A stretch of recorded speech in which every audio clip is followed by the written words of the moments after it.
Saya Nilu Puspa menemani paruh kedua di Kompas Petang, Saudara.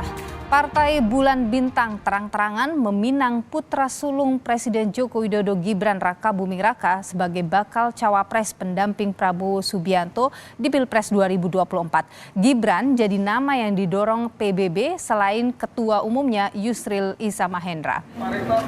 Pernyataan itu keluar dari Sekretaris Jenderal Partai Bulan Bintang sekaligus Wakil Menteri Ketenagakerjaan Afrian Syah Nur saat membuka pameran karir di Solo, Jawa Tengah. Gibran dipandang sosok muda yang layak dan berkualitas untuk mendampingi baca pres Prabowo Subianto.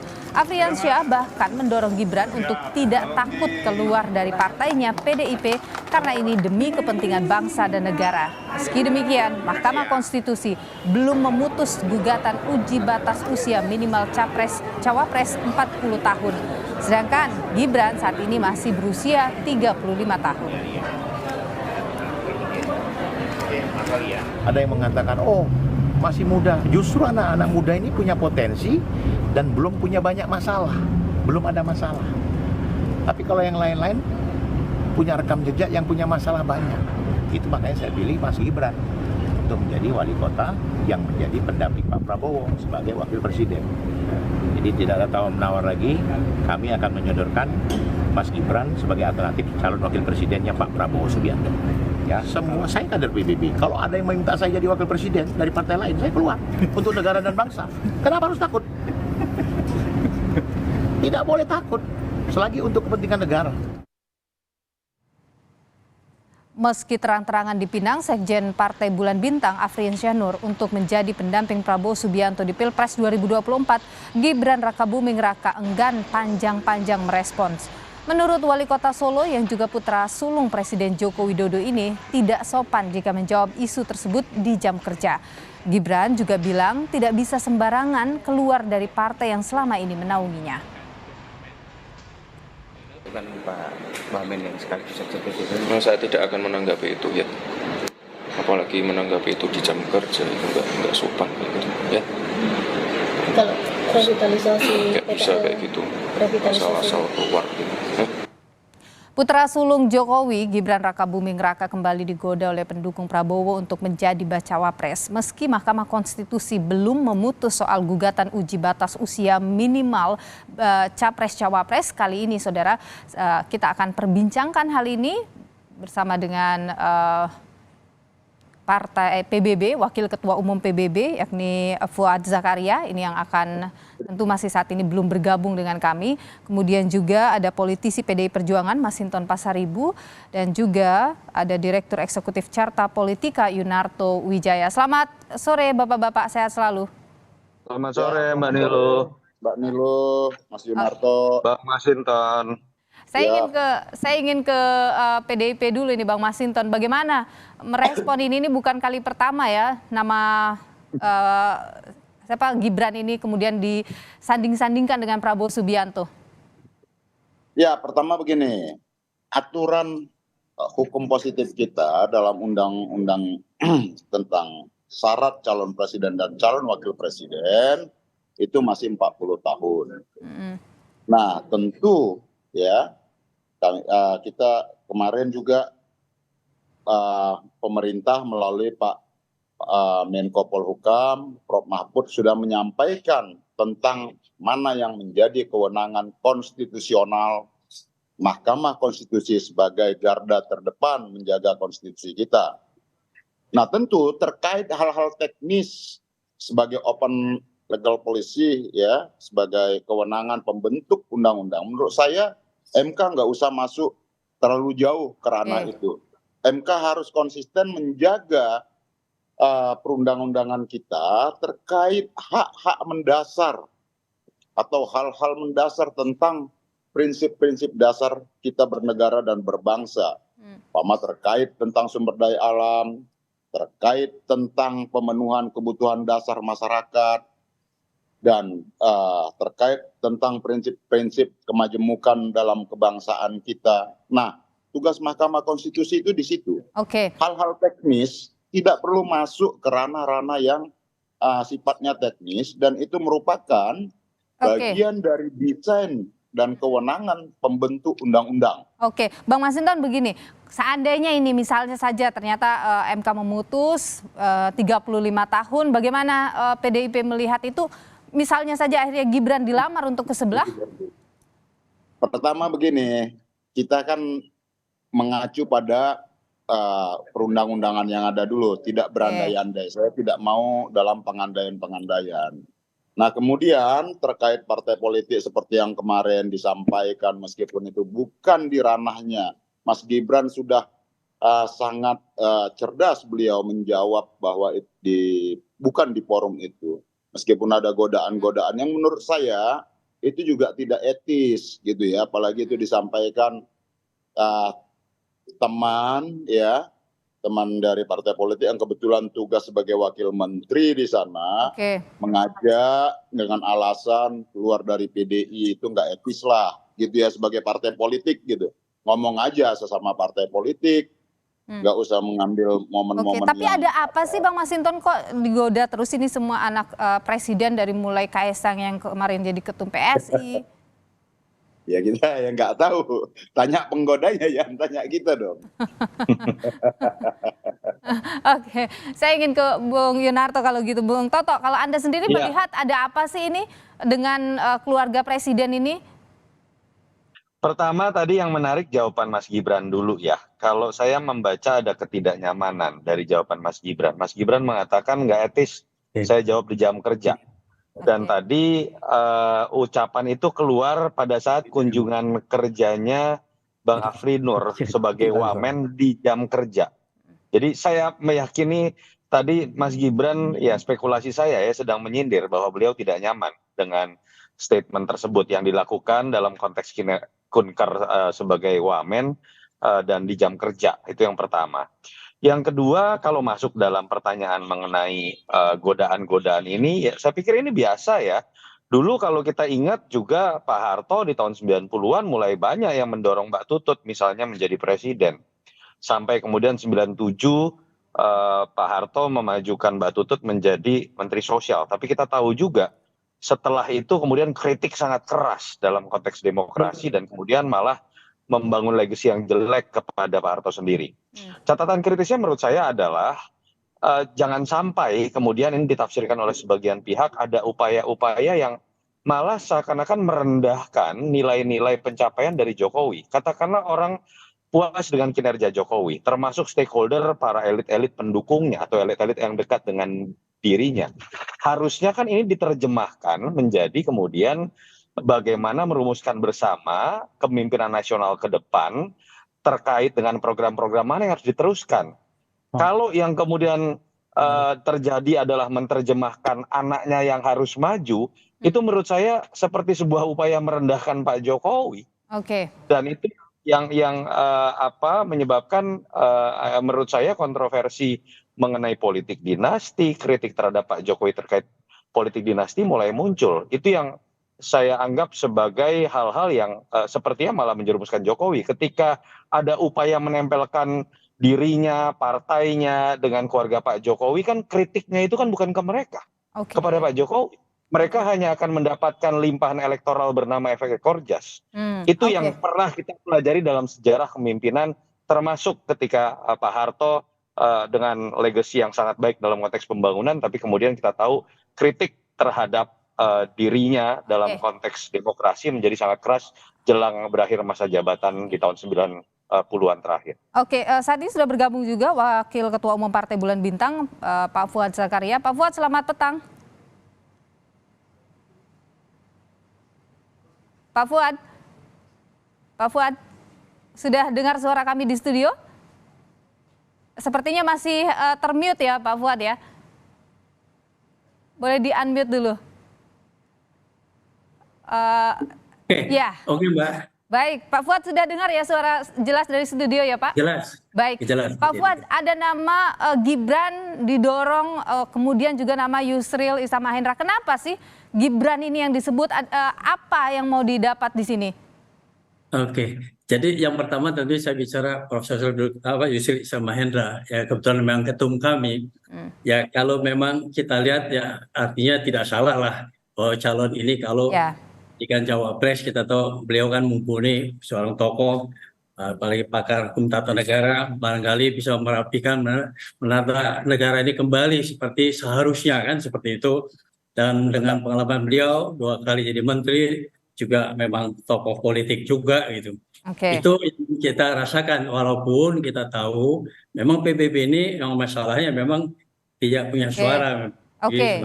Ini yang jadi masalah. Itu dari sisi Pak Yusrilnya ya. Tapi kalau misalnya dari Gibrannya, Pak Fuad, kenapa nama Ya, Gibran? Ya, karena begini, dalam pemilu ini kan tentunya menang dan kalah. Tentunya menang ini kan diharapkan pada semua calon capres ya. Jadi kita lihat bahwa pemilih ini kan diantaranya banyak milenial itu 60%-an kira-kira seperti itu. Tentunya milenial ini kan berharap ya sesuatu yang memang masa depan mereka.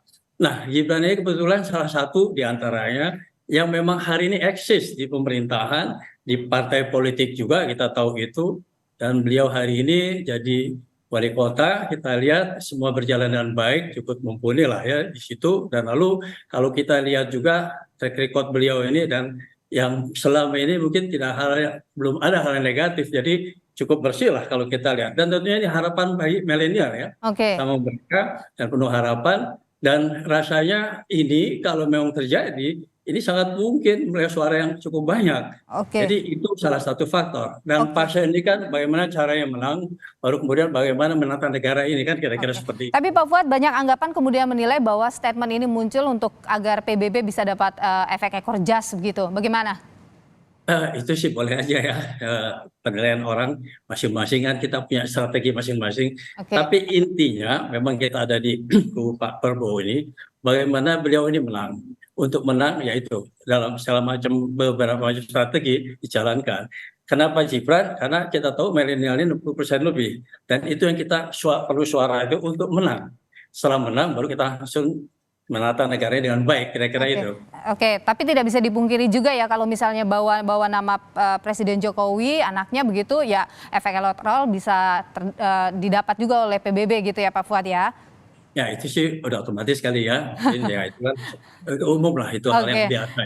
Baik, saya ke Pak Bang Masinton dulu. Bang Masinton, kalau nama putra presiden ini disebut-sebut seperti itu, artinya ada juga peluang tidak sih di PDIP nama Gibran mungkin akan berpasangan dengan Ganjar Pranowo? Iya, ini kan undang-undangnya belum memungkinkan untuk syarat usia tadi ya. Tapi kalau misalnya usia tadi ini kan ada peluang itu. Ya, kalau pengandaian ini berandai-andai. Nah, kemarin Mbak Puan juga sudah menyampaikan ya akan dipertimbangkan gitu. Seperti itu, Mbak. Ini kan sebenarnya kalau kita bicara Gibran ini misalnya ya sekali lagi misalnya MK memutuskan bolehlah di bawah 40 tahun, 35 tahun bisa masuk. Kan ada 2 hal sudah dimiliki Gibran, punya pengalaman sebagai kepala daerah, usianya juga bisa masuk. Gimana peluangnya di PDIP itu? Ya kan kemarin kalau tadi kita ini kan berandai-andai ya. Kalau berandai-andai MK katakannya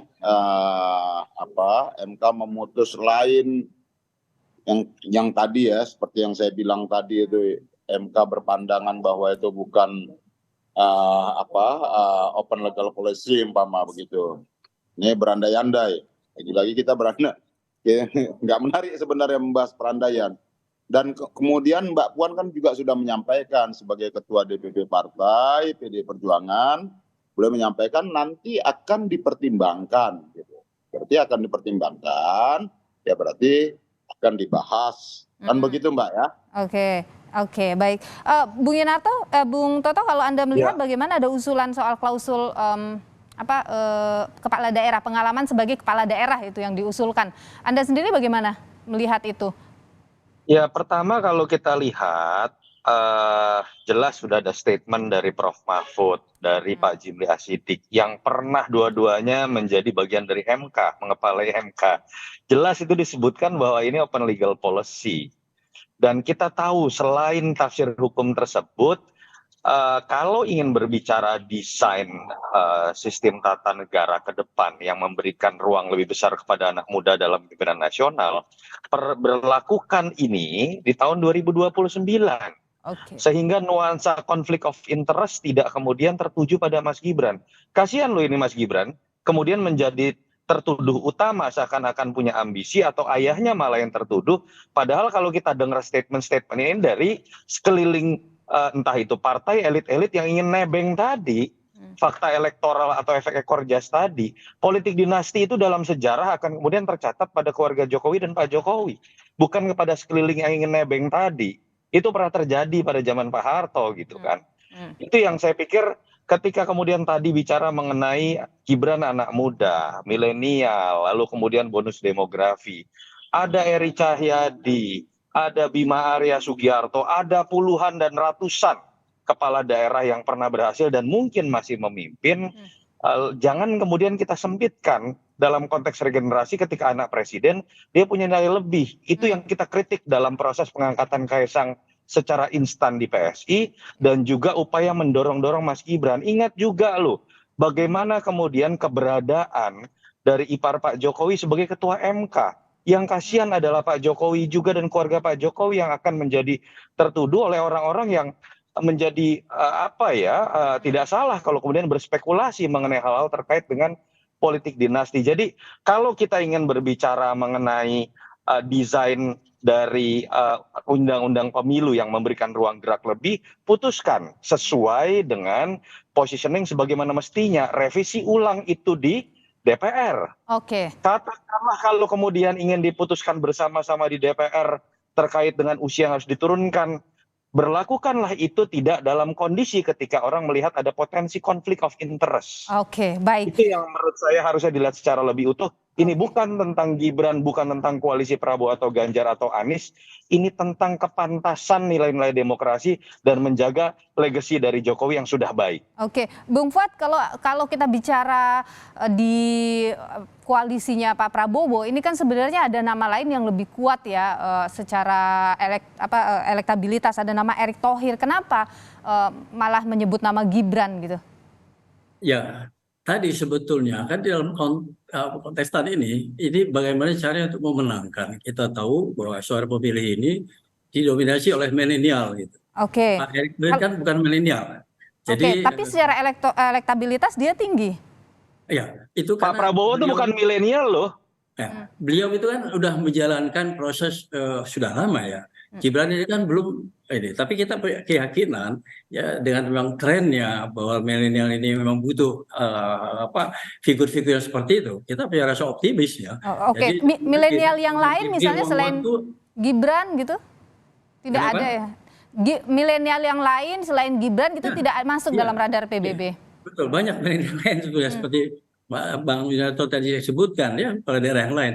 Yang kita pilih itu tidak hanya milenial, yang memang mumpuni, yang kita nilai punya nilai pilih yang besar, yang tinggi. Karena dia putra Presiden Jokowi begitu? Itu karena kebetulan aja putra Jokowi. Kebetulan ya kalau kita flashback ke belakang, dulu Pak Jokowi bukan siapa-siapa kan?